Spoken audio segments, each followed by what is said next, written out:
Earlier in this unit, you heard a conversation that I had with Matthew Weathers, an English teacher. Today you're going to hear from another person who teaches English in Asia. Pause the video and read the section called Preview of the Conversation with Carolyn Sandy in the Complete Course Guide.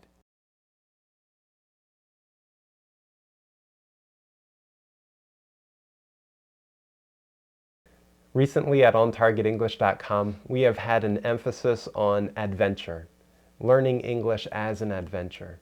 And when you go on an adventure, there are many new things that you can learn, but there are also perhaps some struggles. Well, there are a number of ways that you can look at English as an adventure. English as an adventure is a really good emphasis to be talking about here. Learning English is something that for many people is exciting and new and will open up new opportunities for their future.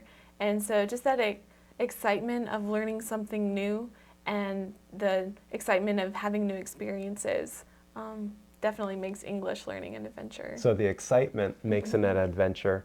I imagine also with an adventure, when someone has an adventure, there's often a goal, there's often a purpose. What's the purpose for someone who's learning English? Some people that in China that I've run into, maybe they are wanting to learn English to help them get ahead in their jobs in the future, or even just doing it because they want to interact with foreigners and learn a new language. Okay, so there's a destination for them, like someone who's going on an adventure with travel.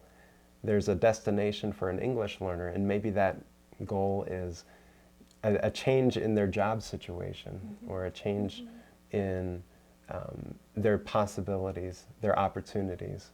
So there's the excitement, there's a destination, and I imagine also that there's a struggle. Sometimes when people look back on their experiences that they've had, and maybe it was a difficulty, but maybe it was also rewarding, they will say, wow, that was an adventure.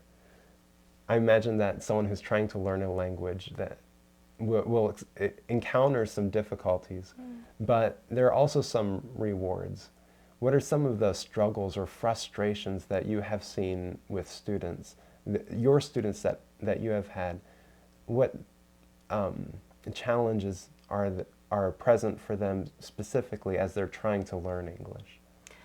A lot of times I have seen that students take something that they have learned in a textbook and it makes sense to them, but when they try to apply it in a real-world context, maybe in English we say something a little bit different than the textbook says.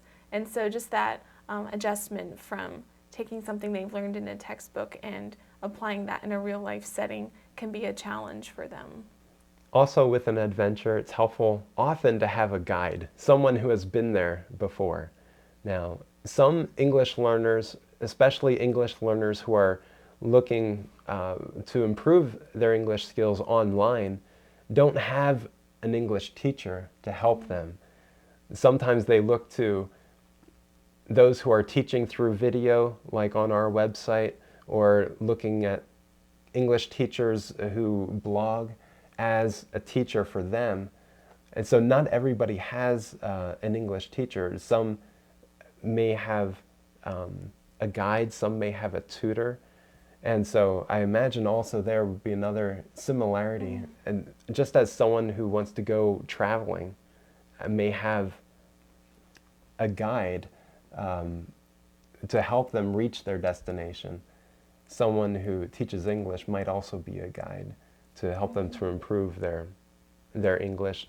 And the similarity is that whether you have a tour guide or an English teacher, both of them have experience that are helpful for the person who's going on the adventure.